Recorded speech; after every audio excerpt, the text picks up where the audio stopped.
halkan waa kaaha wararka waxaad ku soo dhawaataan wararkii ugu dambeeyay ee Soomaaliya qodobada aad daawan doontaan waxaa kamid ah wasiiro ka tirsan dawlad goboleedka Hirshabelle oo gaaray magaalada Beledweyne ujeedkooda oo la ogaaday Soomaaliya oo sanadkan 2022 ka mid noqotay wadamo ay ka tahriibeen tiro caruur ah taliyaha ciidamada booliska Soomaaliyeed oo ka warbixiyay howlgalladii ugu dambeeyay ciidamadu ay ka fuliyeen Muqdisho al-shabaab oo weeraray xariyo ay leeyihiin ciidamada midowga Afrika ee AMISOM hogaamiyaha kooxda TPLF oo markii ugu horeysay galay magaalada Makalle 8 bilood kadib qodobadaas oo faahfaahsan ayaa daawan doontaan haddii ay tahay markii kugu horeysay aad soo booqato subscribe inoo saar asxaabtaadana u share garay oo muuqaalka like inoo saar si saaxiibo adiga kulamada aan u yeelano in ka badan 20 wasiir ayaa waxay maanta gaareen magaalada Beledweyne ee xarunta gobolka Hiiraan iyadoo si diiran loogu soo dhaweeyay magaalada Beledweyne wafdigaasi ayaa waxa hogaaminayay wasiirka arrimaha gudaha ee dawlad goboleedka Hirshabelle Maxamed Cali Caale waxaana sidoo kale ka qayb ahaa wasiirka amniga ee dawlad goboleedka Hirshabelle iyadoo sidoo kale uu ka mid ahaa wasiirka wasaaradda beeraha iyo wasiiro kale madaxweyne ku-xigeenka dawlad goboleedka Hirshabelle Yuusuf Axmed Hagar Yuusuf Dabageed oo markii loo doortay xilka madaxweyne ku-xigeen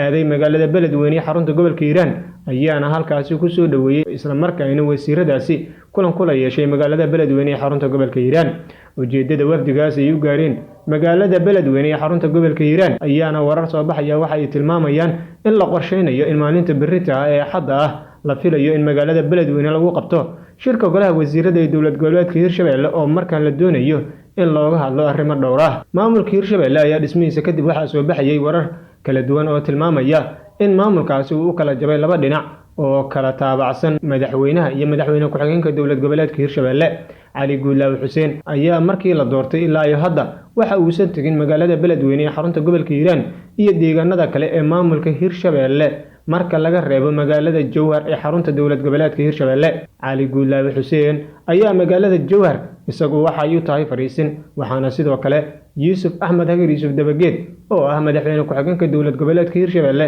isaguna uu fariisin ka dhigtay magaalada Beledweyne ee xarunta gobolka Hiiraan oo hayb ahaan dad asiga isxigaan ay ku nool yihiin magaaladaasi waan ayaa waxa la sheegay in laga dhex bilaabayo tafaraaruqa ka jira maamulka Hirshabelle waxaana xukuumadda xilgaarsiinta la sheegay inay doonayso inay soo istaajiso qorshe madaxweynihii hore ee Soomaaliya Sheekh Shariif Sheekh Axmed uu ku doonayo inuu ku tago deegaanada maamulka Hirshabelle isla markaana oo dhexdhexaadin ka dhex bilaabo halkaasi tan iyo markii la doortay Cali Guulaaw Xuseen bishii November sanadkii hore ma uusan tagin magaalada Beledweyne maadaama uu culays kala kulmay General Abuukar Xuud oo jabhad ku samaystay duleedka magaalada Beledweyne isla markaana maleeshiyaadkiisu isagoo halkaas uu ku aruursaday maadaama uu siluugay doorashadii ka dhacday magaalada Jowhar ee xarunta dawlad goboleedka Hirshabelle war qoraal ah oo ka soo baxay waaxda arrimaha dibadda ee Mareykanka ayaa waxa looga hadlay wadamada tahriibinta dadka u badan liisaska ay ku kala jiraan iyo waliba midka askaraynta caruurta qiimeyntan oo la sameeyay sanadkan 2021 ayaa waxa lagu faaqiday dhibaatada ay leedahay tahriibinta iyadoo la isla gartay in ay tahay wado halis ah oo naf badan galaabsatay isla markaana ay dunida la daaladhacayso tahriibiyaal fara badan waxa warbixintan la soo saaray lagu soo bandhigay 15 wadan oo Soomaaliya ay kamid tahay ku dartay liiska sharciga ilaalinta xuquuqda aadanaha iyo askaraynta caruurta oo qayb kamid ah warbixin sanadeedka waaxda arrimaha dibadda ee Mareykanka iyo dalalka ku lugta leh tahriibinta dadka ee lagu magacaabo trafficking person liiska dalalka ee waaxda arrimaha dibadda ee Mareykanku uu soo saaray ayaa waxa kamid ah isla markaana ku jira Soomaaliya, Syria, Yemen, Turkiga, Pakistan, South Sudan, Afghanistan, Iran, Iraq, Mali, Nigeria, Venezuela, Libya, Burma iyo dalka kale ee lagu magacaabo Koongada Dimuqraadiga Soomaaliya ayaa waxay kamid tahay wadamada ay caruurtu inta badan ay qortaan ciidamada iyagoo ku jira kuwa dawladda iyo kuwa dawlad goboleedyada dalka iyo waliba dhinacyada hubeysan ee al-shabaab iyo kooxda Daesh Soomaaliya ayaa waxa caado ka ah in dadka aan ilaa iyo hadda gaarin da'ada 25 sano in ay qortaan ciidamada iyadoo inta badan tababaro loogu qaado dalka dibadiisa waxaana hadda gudaha dalkaasi Eritrea ku maqan tiro dhalinyaro ah oo dawladda federaalka Soomaaliya ay sheegtay in tababar ahaan loo geeyay gudaha dalkaasi dawladda Mareykanka ayaa sidoo kale qoraallo ay soo saareen muddooyinkii ugu dambeeyay waxa ay kaga hadlayeen dhibaatada ka jirta gobolka Tigray oo wali colaadii ay ka aloolsan tahay waxaana Mareykanku isagu uu sheegay in ay jiraan dhalinyaro Soomaali ah oo gudaha u galay Itoobiya isla markaana ilaa iyo hadda aysan ka warbixi karin in ay ka dagaalameen gudaha dalkaasi Itoobiya iyo dagaalkii ka dhacay gobolka Tigray oo weli colaad xoogan ay ka jirto.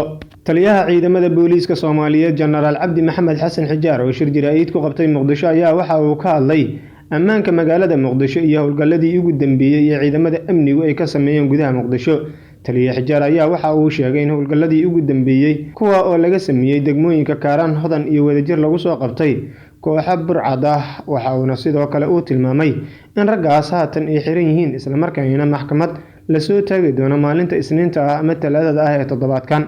Taliyaha Cabdi Maxamed Xasan Xijaar oo hadalkiisa sii wata ayaa waxa uu xusay in tallaabo adag laga qaadi doono kooxaha dhaca iyo dhibaatooyinka iyo amni darrada ka geysanaya gudaha caasimadda ummadda Soomaaliyeed ee Muqdisho. Dhinaca kale waxa uu ka hadlay ciriiriga ka jira wadooyinka magaalada Muqdisho isaga oo tilmaamay inay dejiyeen qorshe gaar ah oo lagu qabanayo sida lagu yareyn karo jaamka. Waxa uu sidoo kale intaas ku daray in haatan uu socdo qorshaha gaadiidka duugoobay ama jajaban looga qaadayo wadooyinka caasimadda. Waxa uu sidoo kale uu shaaciyay in qorshahaasi ay wax ka badan fuliyeen wasaaradda gaadiidka, taliska ciidanka ilaalada wadooyinka iyo dowladda hoose, sidoo kalena ay diyaariyeen ciidamadii howlgalladaasi fulin lahaa. Muddooyinkii ugu dambeeyay magaalada Muqdisho ee caasimadda Soomaaliya ayaa waxaa ka dhacayay dhac loo geysanayo dadka shacabka ah iyo falal kale oo amni darro, taas oo ay ku jirto qaraxyo muddooyinkii ugu dambeeyay ka dhacay Muqdisho iyo dilal joogto ah oo si lamada Muqdisho ay martigelisay. Toddobaadyadii la soo dhaafay ciidamada ammaanka ayaa waxay gacanta ku soo dhigeen tiro dhalinyaro ah kuwa oo loo haysto inay ka qayb ahaayeen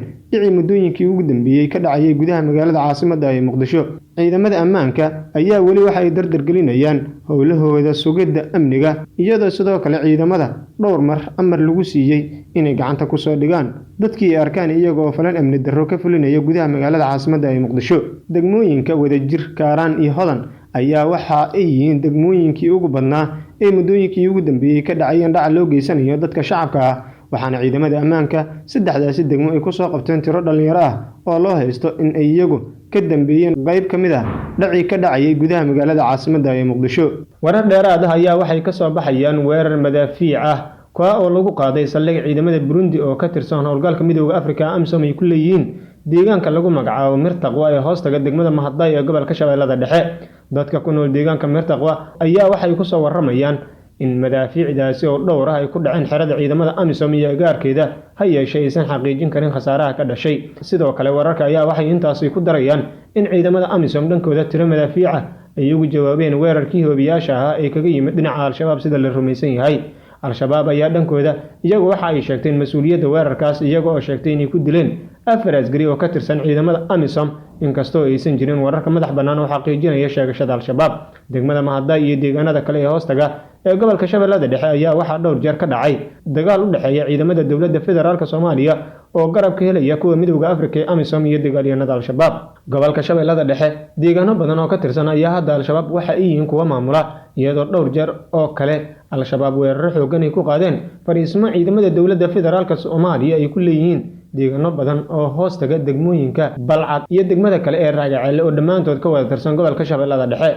Al-Shabaab ayaa sidoo kale waxa ay deegaanada maamulka Hirshabelle ka fuliyaan weeraro kala duwan oo isugu jira kuwa toos ah iyo kuwa kale oo miinooyinka nooca dhulka lagu aasaa, waxaana dhowr jeer oo hore wadooyinka deegaanada maamulka Hirshabelle ku geeriyooday mas'uuliyiin ka tirsan dowlad goboleedka Hirshabelle iyo kuwa dowladda federaalka Soomaaliya kadib markii gawaarida ay saarnaayeen ay haleeleen qaraxyada nooca dhulka lagu aaso. Faahfaahinno dheeraad ah ayaa waxay ka soo baxayaan dagaal u dhexeeyay ciidamada Kenya ee ka qaybta ah kuwa Midowga Afrika ee AMISOM iyo dagaalyahanada Al-Shabaab ka oo saacadii la soo dhaafay ka dhacay qaybo ka mid ah gobolka Jubbada Hoose ee koonfurta Soomaaliya. Dagaalka oo ahaa mid culus ayaa lagu soo waramayaa inuu yimid kadib markii dagaalyahano ka tirsan kooxda Al-Shabaab ay weerar xooggan ku qaadeen saldhig ciidamada Kenya ay ku leeyihiin deegaanka lagu magacaabo Kulbiyow, waxaana xigay dagaal culus oo foolka fool ah kaas oo dhex maray labada dhinac ee ciidamada Midowga Afrika ee AMISOM iyo dagaalyahanada Al-Shabaab oo markii hore weerarka ku qaaday saldhigga. Ila deegaanka ku sugan ayaa sidoo kale waxa ay sheegeen in dagaalkaasi uu qaatay saacado badan isla markaana ay soo wajahday cabsi xooggan dadka shacabka ah ee ku nool deegaanka Kulbiyow ee gobolka Jubbada Hoose. Ma cadda ilaa iyo hadda khasaaraha rasmiga ah ee ka dhashay dagaalkaas iyo weerarkii ka horreeyay ee intaba Al-Shabaab ay ku qaadeen maadaama goobta la weeraray ay tahay xero ciidan oo ay adag tahay in xogo dheeraad ah laga helo, balse warar soo baxaya ayaa waxay sheegayaan in uu ka dhashay khasaare kala duwan. Ilaa iyo hadda lama oga khasaaraha rasmiga ah intuu leeyahay. sidoo kale ma jirto wax war ah oo ka soo baxay dhinacyada al-shabaab iyo ciidamada midowga Afrika ee AMISOM saraakiishooda oo ay kaga hadlayaan dagaalkaas ka dhacay deegaanka Kulbiyow ee gobolka Jubbada Hoose. xaaladda ayaa hadda lagu soo waramayaa inay tahay mid aad u kacsan, waxaana dadka deegaanka soo wajahday cabsi xoogan maadaama ciidamada Kenya hadda ay dhaqdhaqaaqyo ciidan ka wadaan deegaanka Kulbiyow. dadka shacabka qaybo ka mid ah ayaa waxa ay ka bixeen deegaankaas iyagoo ka cabsi qaba in mar kale goobtaasi uu dagaal ku dhex maro ciidamada midowga Afrika ee AMISOM iyo dagaalyahanada al-shabaab oo markii hore weerarka ku qaaday xeradaasi ciidamada Kenya ay ku leeyihiin deegaankaasi. al-shabaab ayaa weli waxa ay ku xoogan yihiin gobolada Jubbooyinka oo inta badan ay weeraro gaadma ah ku qaadaan saldhigyada ciidamada midowga Afrika ee AMISOM ee ka qaybta ah ku leeyihiin iyo sidoo kale ciidamada daraawiishta dowlad goboleedka Jubbaland. al-shabaab ayaa weli waxa ay iyagu weeraro xoogan ay ka fulinayaan deegaanada uu ka arrimiyo maamulka Jubbaland, waxaana al-shabaab hadda deegaanadaas maamulkaasi uu ka kooban yahay ay haystaan qaybo badan oo ka mid ah. hogaamiyaha Tigray ee TPLF ayaa dib ugu laabtay caasimadda gobolka Tigray ee Itoobiya ee Mekelle kadib 8 bil uu dagaal kula jiray ciidamada federaalka Itoobiya. tigitaanka hogaamiyaha magaalada Mekelle ayaa waxay imaanaysaa maalmoon kadib markii ciidamada federaalka Itoobiya ay ka baxeen magaaladaas, iyadoo sidoo kale ciidamada TPLF ay la wareegeen magaalada Mekelle ee gobolka Tigray. gudoomiyaha kooxda TPLF ayaa waxa uu madaxweyne ka ahaa dowlad deegaanka Tigreega oo uu hogaamiye ka ahaa xisbigiisa ka hor intaan meesha laga saarin. hogaamiyahan iyo asxaabtiisa ayaana waxay ka baxeen magaalo madaxda gobolka Tigreega wax yar kadib intii aysan ciidamada federaalka Itoobiya ay la wareegeen magaalada dabayaaqadii November 2020. khudbadiisii uu ka baahiyay Tigray Media House waxa uu ku sheegay inuu ka adkaaday cadawgiisa, waxa uuna sidoo kale uu sheegay in dagaalku uusan weli dhamaanin. muuqaal dhex wareegayay baraha bulshada ayaa waxaa lagu arkay isaga oo xiran astaanta hogaamiyaasha TPLF oo u muuqday inuu caatoobay. ugu yaraan 2 hogaamiye oo kale oo sarsare oo ka tirsan kooxda TPLF ayaa sidoo kale lagu arkay iyaga oo la socda hogaamiyaha. xoogaga Tigray ayaa talaadadii la soo dhaafay waxa ay qabsadeen dhul kale oo ka tirsan gobolkaas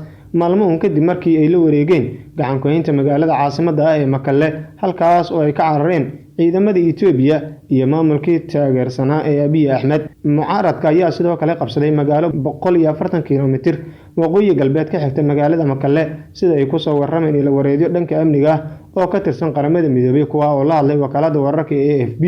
golaha ammaanka ee qaramada midoobay ayaana kulan gaar ah dhankooda waxa ay ka yeesheen xaaladda adag ee ka taagan gobolka Tigray iyo dagaaladii ka socday kuwa oo cusboonaaday, isla markaana waxa ay soo saareen digniino culus oo colaadaasi la xiriirta. golaha ayaa waxa ay shaaca ka qaadeen in dagaalkii horey uga dhacay waqooyiga Itoobiya ay sababeen macluul saameyn weyn ku yeelatay qiyaastii ilaa 400,000 oo qof. madaxa arrimaha siyaasadda ee qaramada midoobay oo kulanka ka hadashay ayaa waxa ay shaaca ka qaaday in haatan ay suuragal tahay in colaado hor leh iyo dagaalo culus ay ka dhacaan gobolka Tigray oo ay isku hayaan ciidamada federaalka Itoobiya iyo kooxda TPLF. waxay sidoo kale intaas ku dartay in xabad joojinta loogu dhawaaqay ay fursad siinayso dhammaan dhinacyada ku lugta leh colaadda oo kooxda TPLF ay ka mid tahay. waxayna sidoo kale ay sheegtay in ka faa'iideystaan isla markaana laga doonayo inay dejiyaan xaaladda.